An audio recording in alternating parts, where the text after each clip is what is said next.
Bonjour à tous, j'espère que vous allez bien. Dans Godzilla High School Nouvel Empire, nous avons pu voir Godzilla et Scylla s'affronter à Rome dans un combat qui se termina par la mort de Scylla. Et ce moment-là est quelque chose d'assez étonnant parce que comme on se souvient dans Godzilla 2, Scylla s'était pourtant incliné devant Godzilla et semblait le reconnaître comme nouvel alpha. Donc pourquoi a-t-elle fini par se rebeller? Et aussi pourquoi Godzilla a pris la décision de la tuer? Eh bien, c'est ce que nous allons voir aujourd'hui. Alors déjà, il faut savoir une chose, c'est que Scylla est un titan de nature destructrice. Et donc du coup, comme cette classification l'indique, c'est un titan qui aime semer la destruction.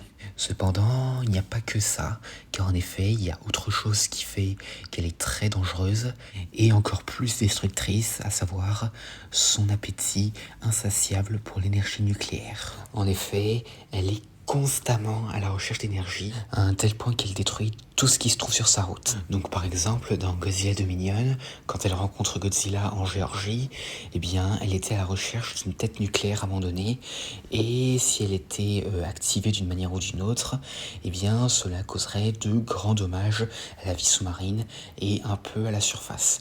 Et ça, Scylla n'en a littéralement rien à faire.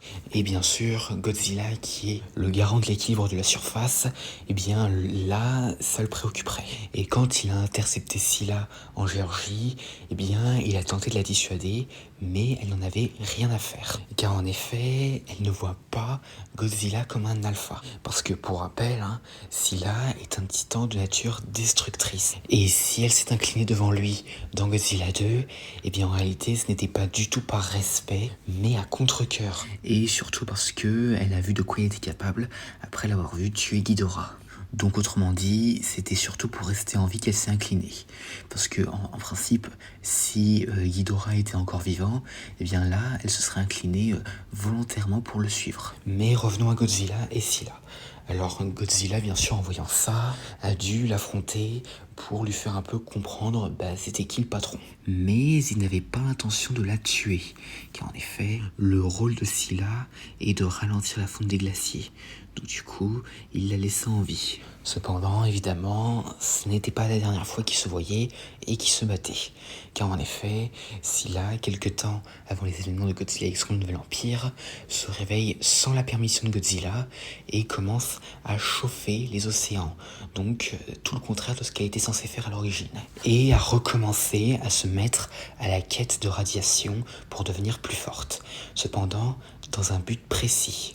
Car en effet, même après sa défaite contre Godzilla dans Dominion, eh bien, elle ne le respectait toujours pas et se préparait à le défier.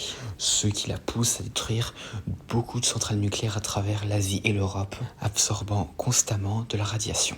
Et bien sûr, cela n'échappe pas aux oreilles de Godzilla, et au début, il ne voulait toujours pas la tuer. Cependant, en voyant tout ça, eh bien, il a compris qu'elle n'apprendra jamais sa place. Et en voyant qu'elle ne lui obéira pas et ne le respectera jamais, eh bien, il a décidé d'en finir. Et ainsi, il mit fin à la vie de Scylla à Rome. Donc, autrement dit, Scylla, elle l'avait un peu cherché. Et vous, qu'en pensez-vous? Pensez-vous que Scylla méritait de mourir, ou pensez-vous que Godzilla aurait dû l'épargner une deuxième fois? En tout cas, n'hésitez pas à faire part de vos avis en commentaire. J'espère que cette vidéo vous aura plu, et à la prochaine.